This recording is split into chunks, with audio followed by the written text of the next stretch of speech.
The rice was cold. It had been sitting on that plate for 3 hours, scraped from the edges where the guests had left it, and Zara ate it with her back pressed against the humming refrigerator, in the dark, because darkness was the only privacy a house girl was allowed in that mansion. She did not hear the front gate. She did not hear the car. She did not know that the man who owned everything around her, the marble under her bare feet, the fridge at her back, the very plate in her trembling hands, had come home 4 hours early and was now standing in the kitchen doorway, watching her eat what his guests had thrown away. Tunde Okafor did not move. This man, who signed contracts worth billions, who employed 900 people across 3 states, who had never in his life wondered whether there would be food. This man simply froze. And in the seconds that followed, something inside him that had been asleep for a very long time began, slowly and painfully, to wake up. You were about to watch a truth unravel that a powerful man was never meant to see, the kind of thing that happens in quiet houses behind tall gates, while the owners look the other way. So do not leave halfway. The moment he understands what has been happening under his own roof, everything changes, and you will not want to miss his face when it does. Before we begin, tell me in the comments where you are watching from, and what time it is where you sit right now. I want to know who is here with me tonight. And if stories about dignity, quiet courage, and the reckoning that always comes for the wicked move something in you, subscribe now, so the next one finds you. Now, let us go back to how a girl came to be eating in the dark. Zara Nwosu had come to Lagos on a Tuesday, in June, with 1 bag and 200 naira and a phone that could no longer hold a charge for more than an hour. She was 22. Her mother, back in the village near Nsukka, had been placed on dialysis 3 times a week at the teaching hospital, and each session cost money the family did not have. And the sessions did not stop, simply because the money did. That is the thing about a failing kidney. It does not care about your budget. It does not wait for the harvest. It demands and demands. And if you cannot pay, it takes your mother from you slowly, in front of your eyes, while you watch and count the days. So Zara had done what thousands of girls before her had done. She had answered an advertisement. A big house in Ikoki, it said. Live-in domestic help, good pay, accommodation provided. She had knelt in the church that morning and thanked God for the mercy, and she had boarded the bus with hope, sitting in her chest like a warm stone. She did not yet know Bisi. Bisi Adeyemi had run the Okafor household for 12 years. 12 years is a long time. It is long enough to learn where every key hangs, long enough to know which suppliers can be squeezed and which cannot, long enough to understand, better than anyone, that Chief Tunde Okafor was a man who did not look down. He looked up. He looked out. He looked at spreadsheets and shipping manifests and the faces of ministers across boardroom tables. He did not look down at the people who washed his floors, because in his mind that was what Bisi was for. He paid Bisi to look down so that he would never have to. And Bisi had understood this arrangement completely. She had built her whole small kingdom on it. On Zara's first evening, Bisi sat her down in the staff quarters, a narrow row of rooms behind the main house, where the generator noise never fully died, and explained the rules, the way a headmistress explains rules to a girl she has already decided to break. Your salary is 45,000 a month, Bisi said, not looking up from her ledger. But you are new. New ones makes mistakes. Mistakes cost this house money. So for your first 6 months, I will hold your salary here, safely, and give you what you need. This is for your own good. Village girls carry money and lose it, or send it to a boyfriend, or gamble it on those betting shops. I have seen it too many times. You will thank me. Zara opened her mouth to speak. "You are not thanking me," BC said. "Thank you, Ma," Zara said quickly. "Better. Now the food in the main kitchen is for the family and their guests. You do not touch it. There is a pot for staff. When it is finished, it is finished. And you do not, under any circumstances, eat what comes back from the dining room. That is not your portion.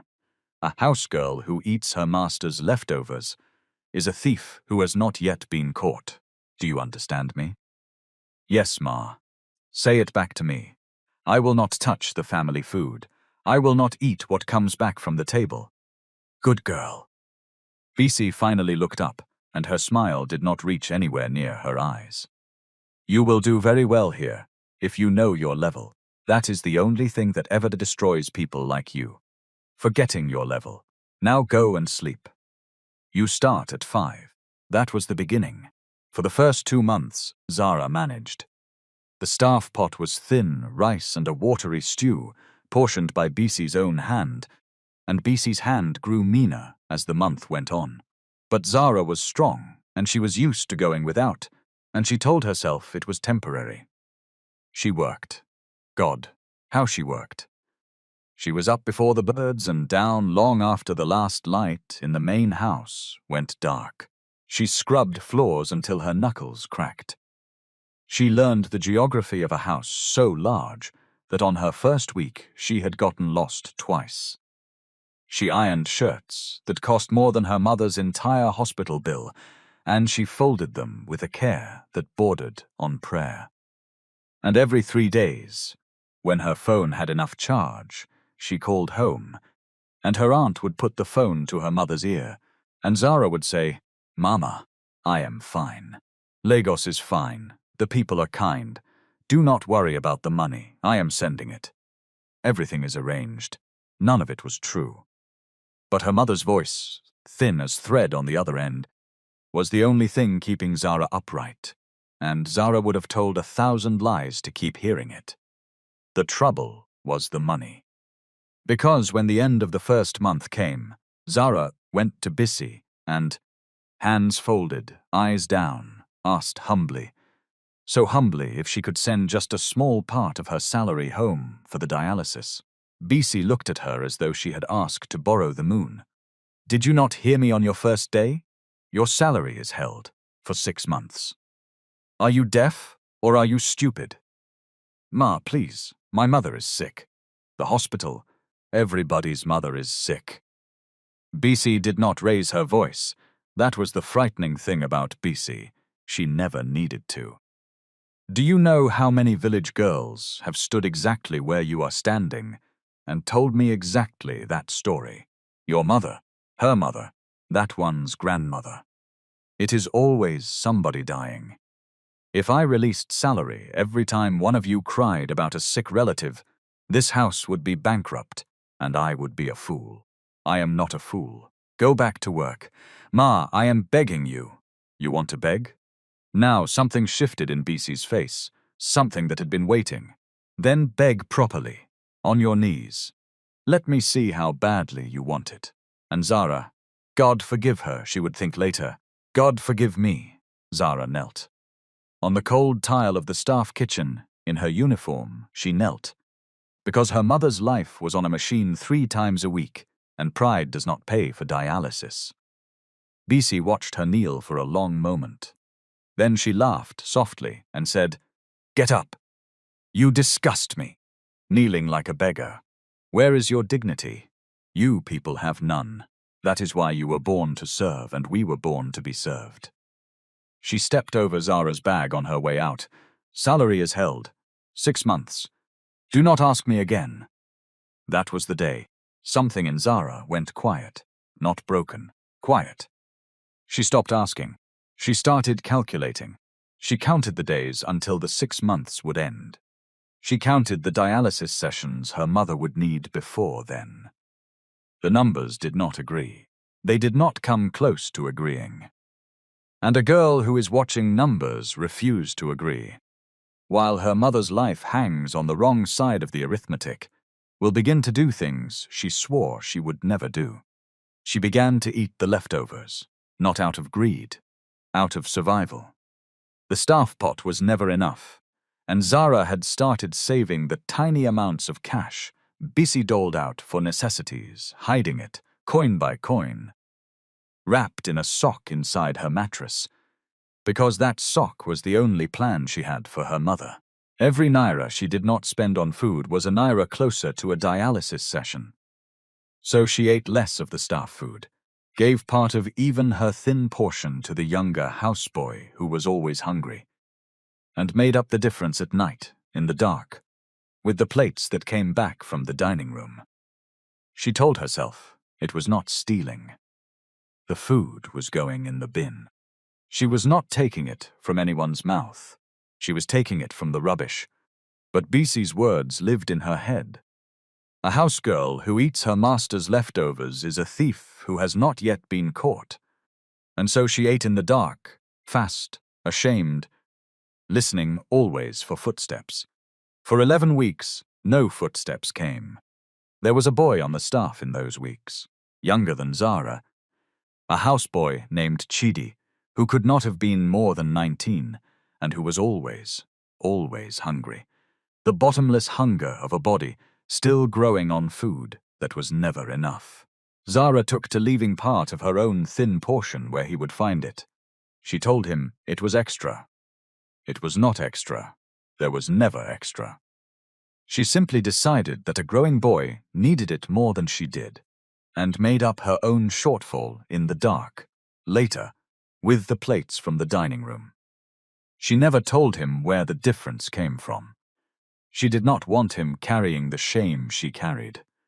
Let one of them, at least, eat in the light. One night, in the 9th week, she nearly stopped. She had a plate in her hands, the remains of a birthday dinner, 40 guests, a mountain of food scraped into the bins, more thrown away in one evening than the staff pot held in a week. And she stood in the dark and thought about her mother on the machine, and thought about Chidi's hollow face, and thought about the sock in her mattress that, after 9 weeks of scrimping, held barely enough for a single dialysis session, and something in her simply gave way. She put the plate down. She did not eat. She sat on the cold floor of the kitchen with her back against the fridge, and she did not cry, because crying was a thing she had trained out of herself. But she sat there in the dark for a long time. And she thought, with a flatness that frightened her more than any grief, I do not think I can do this. I do not think we are going to make it. And then she thought of her mother's voice on the phone. Do not worry about the money. I am fine. Lagos is kind. And she got up, and she picked the plate back up, and she ate. Because giving up was a luxury, and she could not afford it, and she still had one more Tuesday to pay for. That was the 9th week. On the 11th, a flight from Abuja was delayed, and a man came home early and stood in a doorway and froze. Tunde Okafor had built his logistics company from a single second-hand truck. People forgot that about him now that there were 900 employees and a fleet that moved cargo across the whole of the South. But he had not forgotten. He remembered the truck. He remembered the years he had eaten gari and groundnut because there was nothing else, and remembered them without bitterness because they had made him. What he had forgotten, what wealth had quietly erased from him, year by comfortable year, was what that hunger looked like on another person's face, until he saw it in his own kitchen. He stood in the doorway and watched the girl. He watched her hunched shoulders, the speed of her eating, the way her eyes darted to the door, even as her hands kept moving. The animal watchfulness of someone who has learned that being caught means punishment. He watched her scrape the last of the cold rice with 2 fingers, because a spoon would have made noise. And Tunde Okafor, who had negotiated with ministers and stared down men who wanted to destroy him, felt his throat close. He must have made a sound. Or perhaps she simply felt him there, the way the hunted feel the hunter. Zara's head came up. For 1 second, neither of them moved. The refrigerator hummed. Somewhere far off, the generator turned over. And Zara's face. Tunde would remember this face for the rest of his life. Zara's face went from shock to terror to a terrible, crumpling shame, all in the space of a single breath. The plate slipped from her hands and did not break but clattered, loud, obscene, in the enormous silence. "Sir," she was on her feet. She was backing away. "Sir, I'm sorry, sir, Her hands were up, palms out, the universal posture of someone expecting to be struck. Please, sir, please don't. I'll go. I'll pack my things tonight. I'll go. Just please. Don't call the police, sir. I'm not a thief, I swear to God. I'm not a thief. It was going in the bin, sir. I only stop." His voice came out rougher than he intended. She flinched as though he had raised a hand. That flinch did something to him. "Stop. I am not going to. Nobody is calling the police. Nobody is." He stopped. He did not know how to talk to her. He realized, with a strange lurch, that he did not even know her name. She had been living under his roof, and he did not know her name. "What is your name?" She was crying now, silently, in the way people cry when they have taught themselves that crying out loud brings worse. "Zara, sir. Zara." He said it carefully. "Zara, how long since you ate today? A proper meal. Today." And here was the thing that finished him. She did not understand the question. She looked at him with genuine confusion, as if he had asked her something in a foreign language, because the concept of a proper meal today had become so distant from her life that she had to reach for it. Then she understood, and the understanding was worse than the confusion. And she looked at the floor and said, in a voice barely above a whisper, "The pot finished on Tuesday, sir." Tuesday. It was Thursday. Tunde Okafor put his hand on the cold marble of the kitchen island to steady himself, because the floor of the house he had built with his own 2 hands had just tilted beneath him, and he understood, with a clarity that felt like a blade, going in that he had been living, for years, above a suffering he had paid other people specifically, so that he would never have to see. There was a memory rising in him that he had not touched in 20 years, and he could not stop it. He was 9 years old, in the village, the year the rains failed. His mother had fed him, and his sisters first, always first, and he had been too young to understand why she ate last and ate least, until the night he woke thirsty, and came out to the cooking fire, and found her scraping the empty pot with her fingers, eating what was stuck to the bottom in the dark, thinking her children asleep. She had frozen when she saw him. That same freeze, that same shame on a face that had done nothing to be ashamed of. And 9-year-old Tunde had understood, in a wordless way, that his mother was hungry so that he would not be, and that she had hidden it from him so that he would not carry it. He had promised himself, that night, that when he was a big man, no one under his roof would ever eat in the dark again. He had become a very big man, and he had forgotten the promise so completely that it had taken a stranger's hunger, 30 years later, to dig it back up. The forgetting shamed him more than anything else, not the not knowing, the forgetting. He had once known exactly what this was, from the inside, and wealth had smoothed it out of him like a thumb smoothing wax. "Sit down," he said. His voice was not steady. "Sit down, Zara. Right there. Don't move." He went to the refrigerator himself, this man who had not opened his own refrigerator in a decade. He took out bread and eggs, and leftover jollof that was full and fresh, and portioned for a family that never finished it. And he warmed it, clumsily, badly, and he set it in front of her, and he watched a grown woman look at a plate of hot food, as though it were a trick, as though it would be snatched away, as though kindness itself were a thing she no longer trusted. "Eat," he said quietly. It's yours. Nobody is going to take it. Eat, my daughter. My daughter. The old address, the intimate one. The one that meant you are a person to me. It broke the last of her control. Zara put her face in her hands and wept. And Tunde Okafor, chief, billionaire, employer of 900 nan, stood in his own kitchen at midnight and did not know what to do with his hands, and felt, rising in him, a shame so total and so overdue that it took everything he had not to weep himself. But he did not weep, not yet. First, he needed to understand. Because a man does not build what Tunde Okafor had built without knowing, in his bones, that what he had just seen was not an accident. It was a symptom, and symptoms have causes, and the cause was somewhere in his house, wearing his trust like a stolen coat, and he was going to find it. Zara, he said, when the worst of her crying had passed, and she was eating, at last, with the desperate focus of the truly hungry. I am going to ask you some questions, and I need you to tell me the truth, even if the truth frightens you, especially if it frightens you.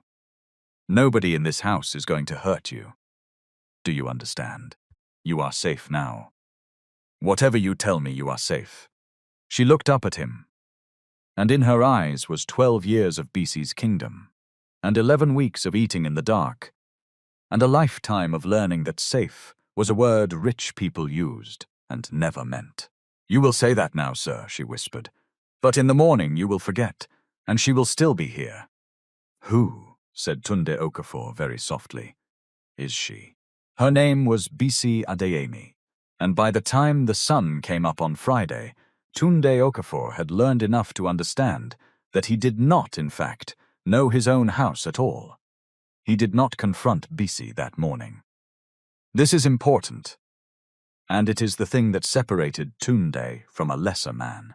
A lesser man would have stormed into the staff quarters at dawn, dragged Busy out by her collar, and thrown her into the street on the strength of his fury alone. Busy, 12 years clever, would have wept and denied and turned it around, and by noon Zara would have been the liar, the ungrateful village girl who insulted a faithful servant, and she would have been gone, and BC would have remained, more powerful than before. Tunde knew this. He had not become who he was by acting on fury. He had become who he was by gathering evidence, and then acting on that, so he said nothing. He rose at his usual time. He greeted BC with his usual nod. He watched her run the house with the smooth, unbothered efficiency of a woman who has never once imagined that the ground could shift beneath her. And he thought, I have seen this before, not here, in business. The supplier whose numbers are always just a little too clean.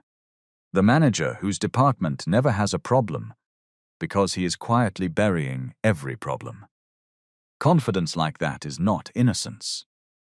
Confidence like that is a person who has been getting away with it for so long that they have stopped being afraid. He called his company accountant that afternoon. Not to the house, to a small office he kept in Victoria Island, away from everything. Dare Okoro had done Tunde's books for 8 years and had the particular gift of the good accountant, which is the ability to look at a river of numbers and see the one drop that is flowing the wrong way. I need you to look at something quietly, Tunde told him. The household accounts. Everything that has gone out for the domestic staff, salaries, feeding, welfare, everything for the last 3 years. I want it reconciled against what the staff have actually received. And I do not want anyone in the house to know you are looking. Dare frowned. You suspect someone. I suspect I have been a fool, said Tunde. Which is worse. Find me the shape of the foolishness. It took Dare 4 days. When he came back, he laid the papers on Tunde's desk with the care of a surgeon laying out instruments. And what those papers showed made the muscles in Tunde's jaw go tight and stay tight. For 3, Years the household account had paid out 180,000 naira every single month for staff feeding. That money left Tunde's account. It was real. It was documented. And almost none of it reached a plate. The staff Potter had done the arithmetic. Could not have cost more than 30,000 a month at the absolute most, the way it was being run. The rest, 150,000 a month, vanished into the space between what Tunde paid and what BC delivered, and that was only the feeding. The salaries told a darker story. BC had been running a scheme so old it was almost elegant. New staff had their salaries held for safekeeping. Some of that held salary was released eventually, in fragments, to the ones who stayed. But most of the staff did not stay. That was the genius of it. BC made the house so miserable for the newcomers, worked them so hard, fed them so little, humiliated them so thoroughly, that they broke and ran within 4 or 5 months, before the 6-month holding period was up. And a girl who runs before her holding period ends forfeits her held salary. Those were the rules. BC's rules. So the salary was never released at all. It simply stayed. In BC's ledger, the girl was recorded as having abandoned her post, and her withheld pay was quietly written into the household accounts as savings returned to the family. Money Tunde never saw, because it was a rounding error to him. 1 line among 10,000, and he had trusted BC to manage exactly these lines so that he would never have to. Dare had counted the departed. Over 3 years, 31 girls and boys had passed through the Okafor staff quarters and left before 6 months, 31. Tunde had met perhaps 4 of them. He had not noticed the churn. Why would he? The floors were always clean. The shirts were always ironed. The machine of his comfort had run without interruption, and he had never asked what fuel it burned. And the fuel it burned was human beings, one after another, ground down and discarded, and their wages stolen on the way out. How much? Tunde asked. His voice was very quiet. Dare told him. Over 3 years, between the phantom feeding money and the forfeited wages and a dozen smaller frauds, inflated supplier invoices with BC's cut baked in, repairs that were never done, a welfare fund deducted from staff pay that existed nowhere, but on paper, BC Adeyemi had stolen a little over 9 million naira from the household, from the mouths, quite literally, of the poorest people Tunde employed. 9 million. To Tunde it was, honestly, not a large sum. He had lost more than that on a single bad shipping contract and shrugged it off. That was the obscenity of it. The amount that had bought BC 3 years of feeling like a queen, the amount that had cost 31 young people their wages and their dignity, and in Zara's case, nearly her mother's life. That amount was, to the man at the top, background noise. The gap between what the money meant to the thief and what it meant to the victims was the whole horror of the thing, and Tunde sat with it, and let it burn, and did not look away from the burning. But numbers, he knew, were not enough. Numbers Bissy would explain away. She was clever. She would have a story for every line. He needed people. He needed the ones who had run, and he needed one of them to be willing to stand in a room and say what had been done to them. And this was the hardest part, because the ones who had run were scattered across a city of 20 million, and they were poor, and they were frightened, and they had every reason in the world to never think about the Okafor house again.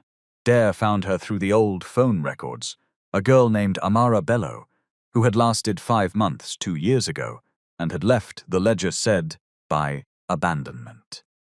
Tunde went to see her himself. He did not send a driver. He drove to a 2-room flat in Ketu, and he climbed the stairs himself. And when the door opened and a young woman looked out at him with the wary, Closed face of someone who has learned that important-looking men bring trouble, he said. My name is Tunde Okafor. You worked in my house 2 years ago. I have come to apologize to you and to ask for your help, and I will understand completely if you close this door in my face. Amara did not close the door, but she did not open it wide either. You are the ogre, she said flatly. The one who was never there. Yes, said Tunde. I am the one who was never there. That is exactly who I am. And I am here now because I found out, 4 days ago, what was happening in my house while I was never there. And I cannot undo the past, but I can stop it from continuing. And I need your help to do it. Amara studied him for a long moment. Then she stepped back and let him in, and in that small hot room, over the next hour, she told him things that made the polished floors of his mansion feel like a lie he had been living inside. She told him about the holding of salaries. She told him about the humiliations, the kneeling, the insults, the way Bisi would find a reason to dock pay every single week, so that even the necessity money shrank and shrank.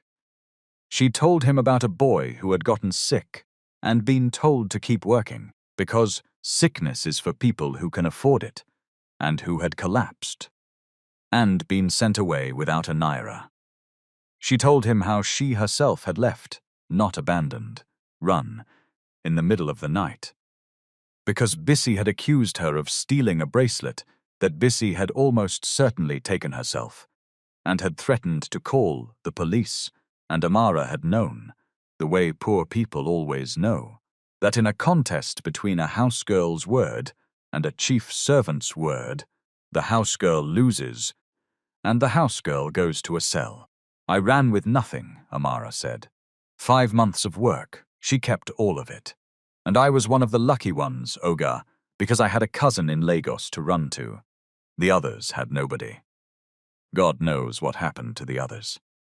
She told him one more thing before he left, and it was the thing that stayed with him longest, because it was not about money. In her time in the house, she said, there had been a girl. She never learned her full name, only that they called her Tola, who had gotten pregnant, whether willingly or not Amara never knew, and had been thrown out by Bisi in her 5th month with a warning never to come back and never to speak the Okafor name.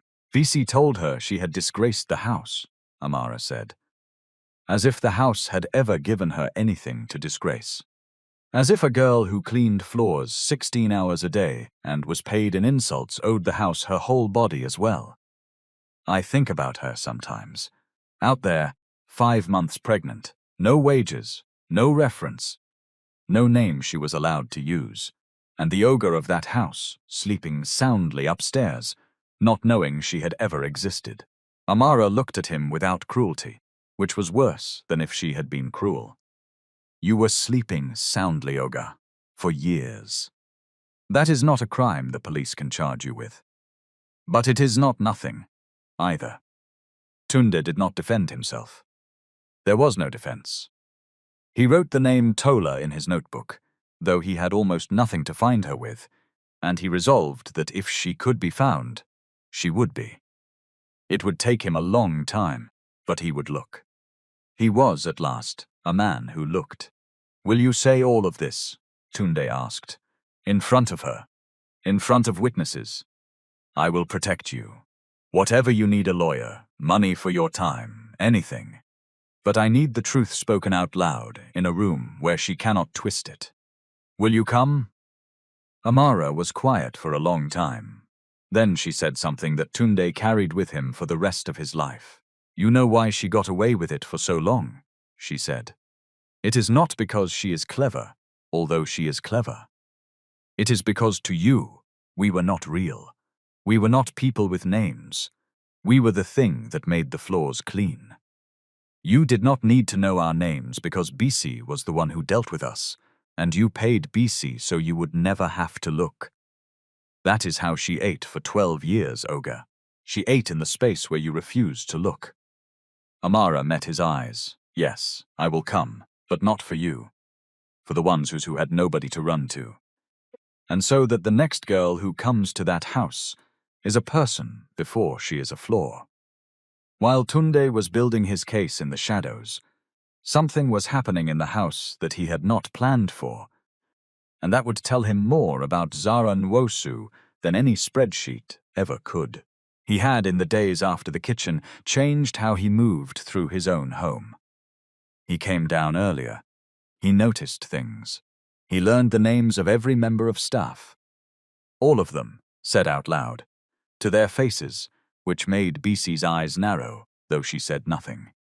He arranged, quietly, for Zara to be given proper food, told Bisi it was on his instruction, and to be logged, and watched Bisi's smooth face absorb the instruction and file it away as a threat she did not yet understand. He was laying traps, and he was gathering rope, and he was, without quite admitting it to himself, watching Zara, waiting to see who she really was when the pressure came off even slightly. The watch was a Patek Philippe. It had been his father's, not the trucking years. Before that, the one good thing his father had owned, and pawned and redeemed, and pawned again through all the hard years, and had pressed into Tunde's hand on his deathbed with a strength that a dying man should not have had. It was worth, on the open market, more than the 9 million Bisi had stolen. To Tunde it was worth nothing that could be counted, because it was the only piece of his father he had left. He forgot it in a jacket, a grey linen jacket sent down with the week's laundry, the watch still in the inside breast pocket where he had slipped it at a function and forgotten it in the fog of 100 handshakes. The laundry was Zara's responsibility now. She found it when she checked the pockets. Because a good laundress always checks the pockets, and Zara, whatever else the world had done to her, was good at her work. Her hand closed around it. She drew it out, and she stood in the wash-house with a watch in her palm that she understood, even not knowing the brand, even not knowing the history, was worth more money than she had ever held, or seen, or dreamed of holding. Enough money to solve everything. Enough for every dialysis session her mother would ever need. Enough to walk out of that house tonight and never look back and buy her mother a decade of Tuesdays and Thursdays and Saturdays. It was all right there, in her hand, warm from the sun through the window. Nobody had seen her find it. Bisi had trained the house well. There were no cameras in the wash-house, because Bisi did not want cameras where Bisi worked. Zara could have put it in her sock, in her mattress, with her hidden coins, and by the time anyone thought to look, she could have been on a bus to Nansuka. Who would believe a house girl over a chief? Nobody. Nobody ever did. She could take it. And the world's own cruelty, the same cruelty that said a house girl's word was worthless, would help her get away. She stood there for a long time. Later, she could not have told you how long. Then she wrapped the watch in a clean handkerchief, and she carried it up through the house, past Bisi, past every room, to the study where the ogre did his papers in the evenings, and she knocked, and when he said enter, she came in with her eyes down and set the wrapped watch on the corner of his desk. "This was in the grey jacket, sir," she said, "in the inside pocket. I did not want it to go into the wash. It looks important." And she turned to leave. "Zara," she stopped. Tunde had unwrapped the handkerchief. He was looking at his father's watch on his desk. He was looking at it as though it had come back from the dead, which in a sense it had. When he looked up at her, his face was doing something complicated. "Do you know what this is?" "No, sir. Only that it looks expensive. It is worth more than this house pays every single person on the staff, all of them together, in 10 years. He watched her face as he said it. He watched, specifically, for the flicker, the calculation, the regret, the dawning understanding of what she could have done. It was not there. There was only a small widening of the eyes, and then nothing, because to Zara the number was so large it had no meaning, and the watch had already left her hands, and her hands were already empty, and that was simply how things were. You found this in an empty room, with nobody watching, and you carried it straight to me. It is yours, sir, Zara said, as though this settled everything, as though it were the most obvious thing in the world. It is not mine. Zara, I know about your mother. I know about the dialysis. I know what this money would mean to you. He was leaning forward now. He needed her to understand what he was saying, needed her to know he was not laying a trap. You could have taken this. Do you understand me? You could have solved everything, and no one. I mean this. No one on this earth would have been able to prove you did. Why didn't you? And Zara looked at him, this girl who ate in the dark, whose mother was dying in installments, who had knelt on a colden floor and been laughed at, and she seemed genuinely puzzled by the question. The way you are puzzled when someone asks you why you do not simply stop breathing. Because then I would be what she says I am, she said quietly. A thief. She has said it to me every day since I came here, that I am a thief who has not yet been caught. That people like me have no dignity, that we were born low and we will die low. Her chin came up, just slightly, and for the first time since he had met her, Tunde saw the person underneath the fear. My mother is a cleaner, sir. She has cleaned other people's houses her whole life, on her knees, with her hands. And she raised 4 children on nothing. And she taught us that they can take your money, and they can take your strength, and they can take your name, and they can even take your mother. But the one thing no one can take, unless you hand it to them yourself, is what kind of person you are. If I steal that watch to save her, I have already lost her the only way that would break her heart. She would rather die on that machine than have a thief for a daughter. So, she shrugged, a small helpless motion. It is yours, sir. It was never a question. The study was very quiet. Tunde Okafor looked at the watch, and looked at the girl, and thought about the space where he had refused to look, and about the 900 people who cleaned his floors, and moved his cargo, and made his comfort possible, and about how many of them had a mother like this one, a dignity like this one, a whole vast interior life like this one, invisible to him because he had paid other people to keep it invisible. And the thing that had been building in him since the kitchen, the shame, the grief, the terrible late understanding, finally crested. He did not sob. Tunde Okafor was not a man who sobbed. But he put his hand over his eyes.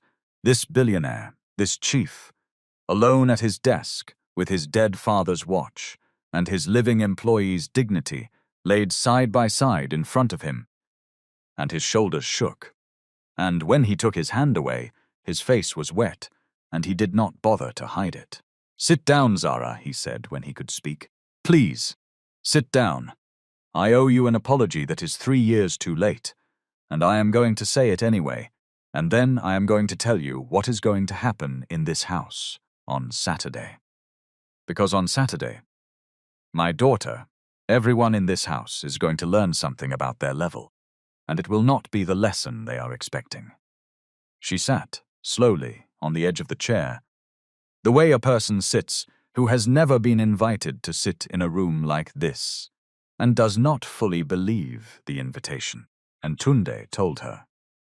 Not everything.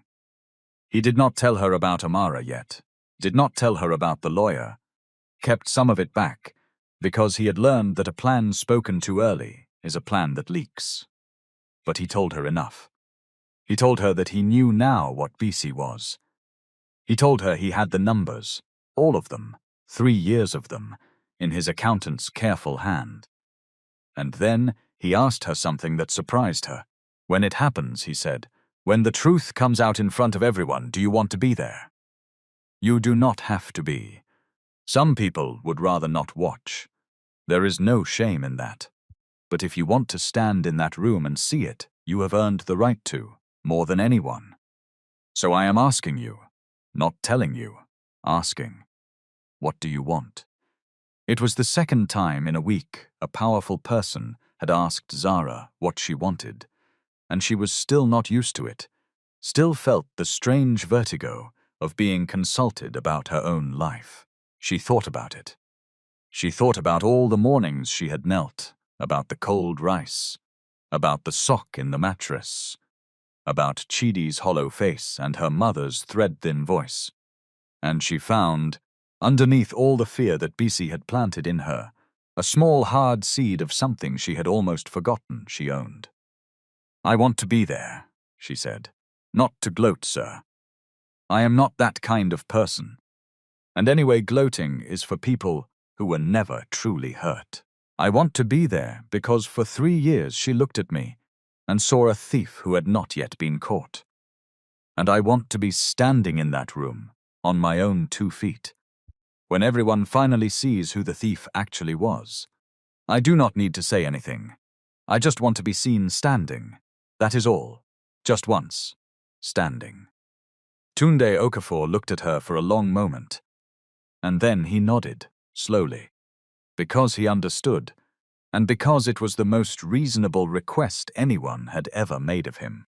Then you will stand, he said, Saturday, 10 o'clock. You will stand, Zara, and I promise you, every single person in that room is going to see it. Saturday came. Tunde had told Bisi to gather the entire household staff in the large reception room at 10 in the morning. All of them, no exceptions. Cooks and cleaners and gardeners and drivers and the 2 security men from the gate.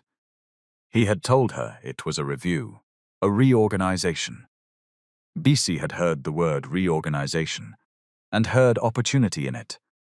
Because in 12 years, every change in that house had been a change she rode to more power, and she came into that room at 10 o'clock, with her ledger under her arm and her chin high, already composing in her mind the recommendations she would make, the people she would have cut, the tighter grip she would take.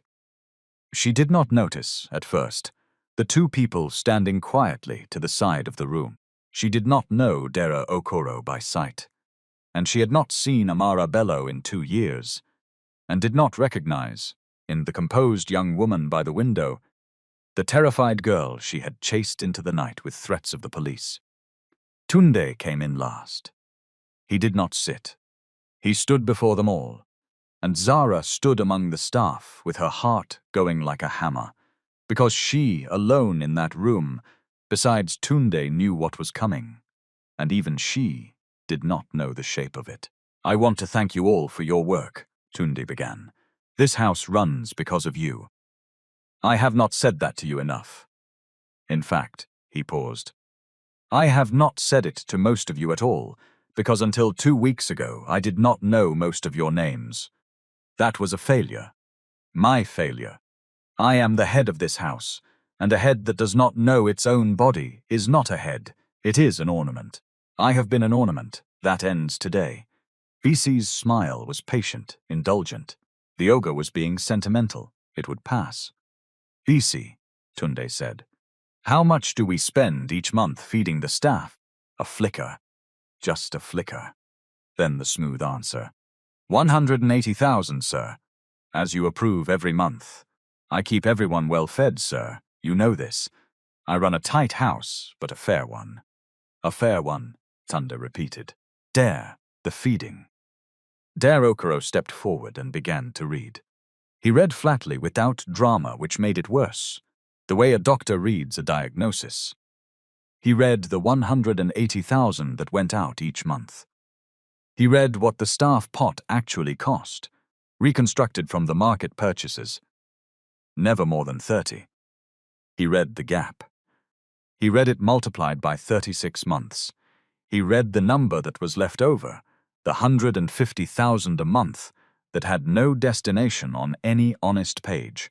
And as he read, the smile on Bisi's face did not so much fall as freeze, cracking at the edges like ice on a pond that someone has just stepped onto. Sir, she said, There are costs you do not. There is wastage, there is spoilage, the market is expensive now. The prices, said Tunde, for a moment. Dare the salaries.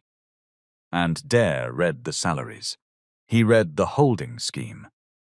He read the 31 young people who had come and gone in 3 years, and the pattern of their leaving, always just before the 6-month mark, always recorded as abandonment, always with their held wages quietly kept.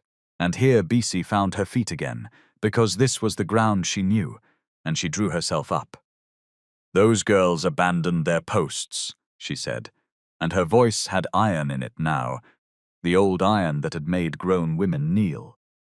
That is the rule, and it is a good rule, and you approved it yourself, sir. If they run, they forfeit. I did not make them run. Village girls are ungrateful and lazy, and they run at the first hardship, and it is not my fault, and it is not this house's fault, and I will not stand here and be accused. They ran, said a voice by the window, because you made it impossible to stay. Bisi turned, and she saw Amara bellow, and Tunde watched the recognition hit her, watched 12 years of certainty develop a fault line down its center. You, Bisi said. Me. Amara walked forward. She was not the girl who had run. She had had 2 years to become someone who did not run, and she used every day of it now. You told me I stole a bracelet. You threatened me with the police. You kept 5 months of my wages. I have come to give it back to you.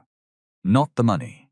You can keep your stolen money. It will do to you what stolen things always do. I have come to give back the fear. She turned to the staff, to the frightened faces of the people who still lived under Bisi's hand. She is not a queen. She was never a queen. She is a thief who kept us hungry and afraid, so that we would be too weak to notice we were being robbed, and the ogre did not know. I used to hate him for not knowing, but not knowing is over now.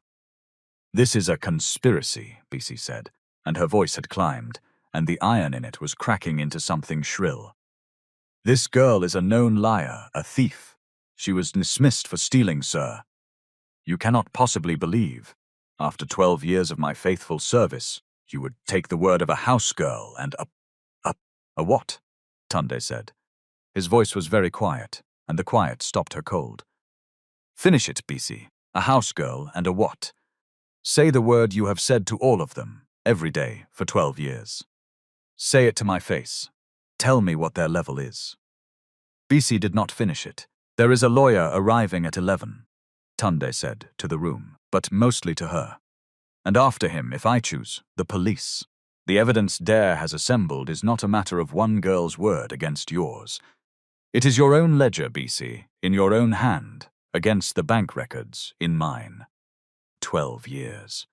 9 million naira that we have found so far. 31 young people whose wages you stole and whose dignity you tried to steal, though in at least one case. And here his eyes found Zara. Just for a moment, you failed at the second part entirely, because it turns out dignity is the one thing you were never able to take, no matter how hard you tried. He stepped closer to Bisi, and the whole room held its breath. You told them to know their level, he said. So, let me tell you yours. Your level is a woman who fed on the poorest people in this house for 12 years because she was certain that the man at the top would never look down. You were almost right. You were years right. But a flight was delayed, Bisi. That is all it took, in the end. A delayed flight, and a girl eating cold rice in the dark, and a man who finally looked down.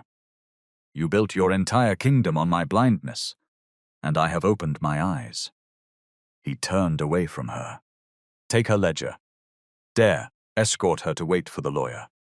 She does not go near the staff quarters. She does not go near anyone's belongings. And someone open a window. It is stifling in here. For a moment, nobody moved.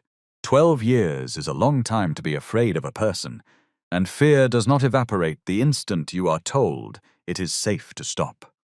The staff stood frozen, watching Bisi the way you watch a snake that has been pinned but not yet killed, half expecting her to rise up one last time and strike. And Bisi, sensing it, tried. She turned to them, to her old kingdom, and opened her mouth to summon the old power. After everything I have done for you people, you will stand there and... It was Chidi who moved first, the houseboy.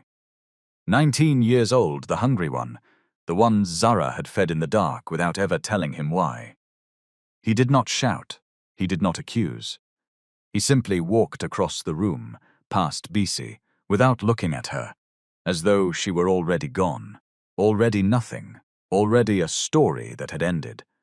And he went and stood beside Zara, and after him a cook moved, and after the cook a gardener, and one by one, in a silence more damning than any shouting, the entire staff of the house crossed the floor and left Bisi standing alone in the middle of the room she had ruled, surrounded by empty space, which is the truest picture of what she had always been.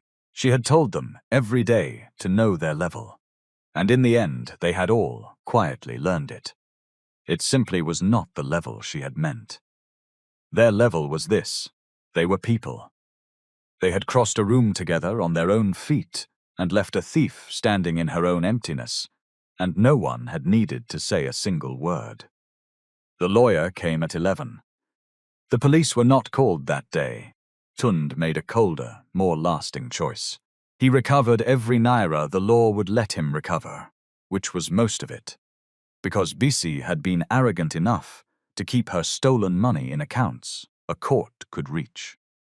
He reported the fraud formally, so that it was on record, so that Bisi Adeyemi could never again walk into another family's home with 12 years of glowing references and begin again.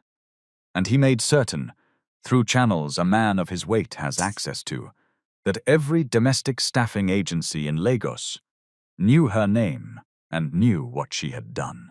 He did not put her in a cell. He did something she found harder to survive. He took away her ability to ever again be trusted with the vulnerable, and he sent her out into the world as what she was, with nothing but the reputation she had earned. That was Bisi's karma, not a prison, a mirror. But the story does not end with the wicked getting what they deserved, because that is the small half of justice, the loud half, the half that makes you feel good for an evening and changes nothing. The larger half, the quiet half, the half that actually mattered to Tunde now, was what he built in the space Bisi left behind. He paid Zara everything. Every naira of the salary that had been held and never released. Not the fragments Bisi had planned to dole out, the whole of it, backdated to her first day. He paid directly to the teaching hospital for a full year of her mother's dialysis in advance, so that no Tuesday or Thursday would ever again depend on a sock full of coins hidden in a mattress. He did not make her grovel for it. He did not present it as charity, as the great man lifting up the wretched, because he had learned, Amara had taught him, in a hot room in Ketu, that charity given from above is just another way of not seeing the person. He presented it as a debt, because that is what it was. The house had owed her. He had owed her. He was paying what was owed, and then he asked her what she wanted.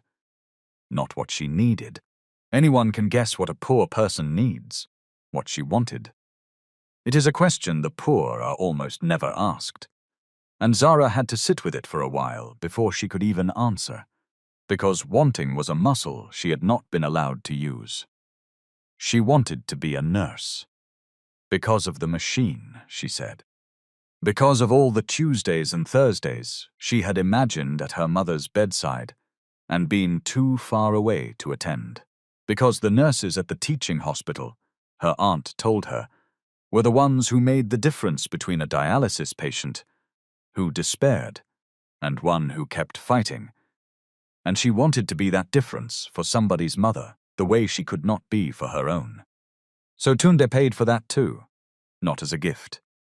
As an investment, he called it. And he meant it. He put her through nursing school, and he did it on the record. The first of what would become a foundation.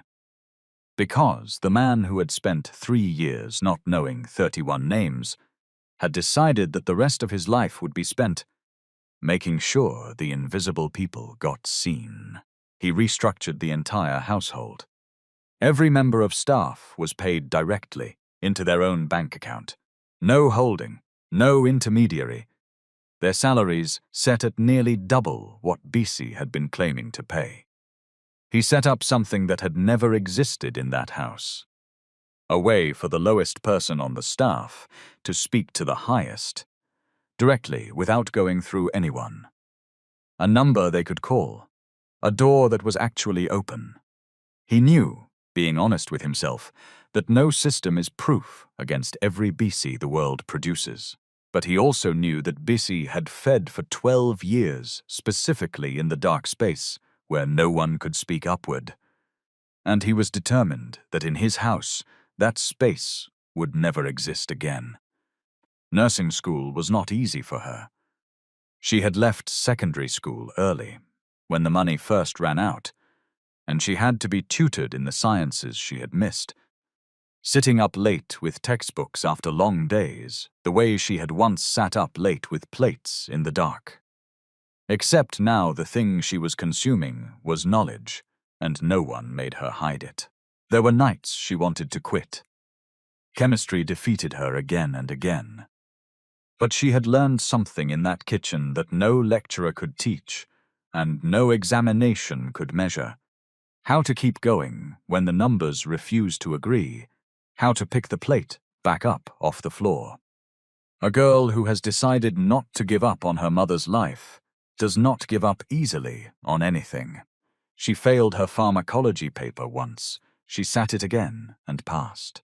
She did not tell anyone how close she had come to walking away, because by then she understood that the distance between quitting and continuing is often just one more morning of getting up, and she had a great deal of practice at getting up. Zara Nwosu qualified as a nurse 3 years later. Her mother, kept steady by dialysis that no longer depended on hidden coins, lived to see it, sat in the front row, in fact. In a wrapper Zara bought her with her own first salary, and wept the way mothers weep when a child has carried the family further than the family dared to dream. Tunde Okafor was there too, at the back, where no one would make a fuss over him. And when Zara crossed the stage, he did not clap louder than anyone else, because he had learned that too, that the point was never his generosity. The point was her walking across that stage on her own 2 feet, having done the work herself. He had opened a door. She had walked through it. Those are 2 different things, and only a fool confuses the second for the first. Zara works now at the teaching hospital, on the renal ward, with the machines that once terrified her, and she is, they say, the nurse the frightened patients ask for by name, because she has a way of making a person on a dialysis chair feel like a person and not a case. She knows something about that. She learned it the hard way, in the dark, with a plate of cold rice.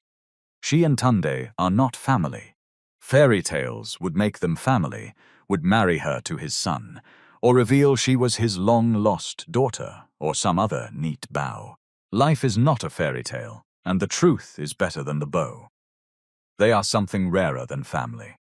They are 2 people, one who was blind and one who was starving, who met in a kitchen at midnight, and each gave the other back something they had lost. He gave her a future. She gave him his eyes.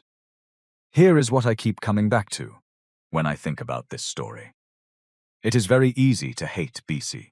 She is easy to hate, and she earned every ounce of it, and hating her costs us nothing. But BC is not really the danger. BC is a symptom. The danger is the space she fed in.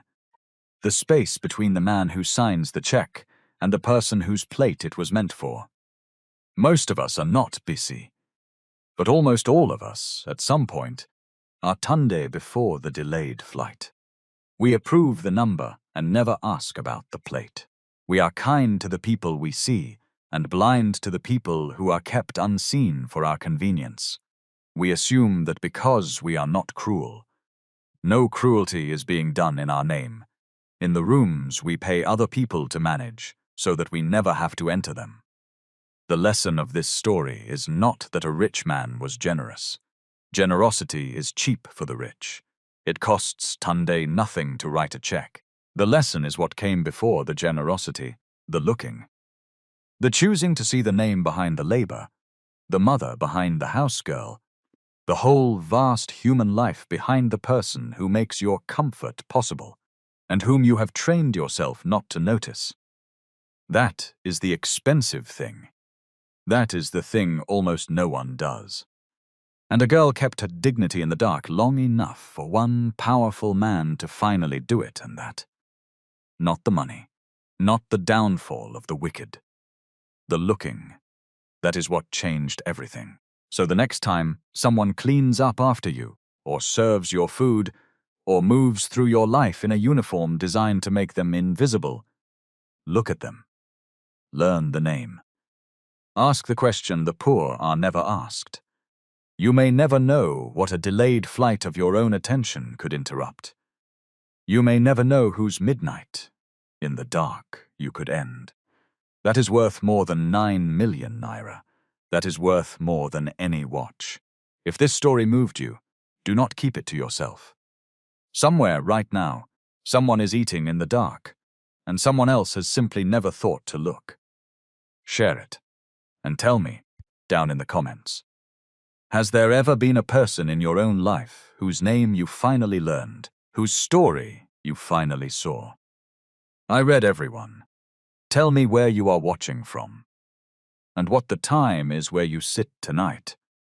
And if you want more stories that leave you a little more awake to the people around you than you were before, subscribe. And stay.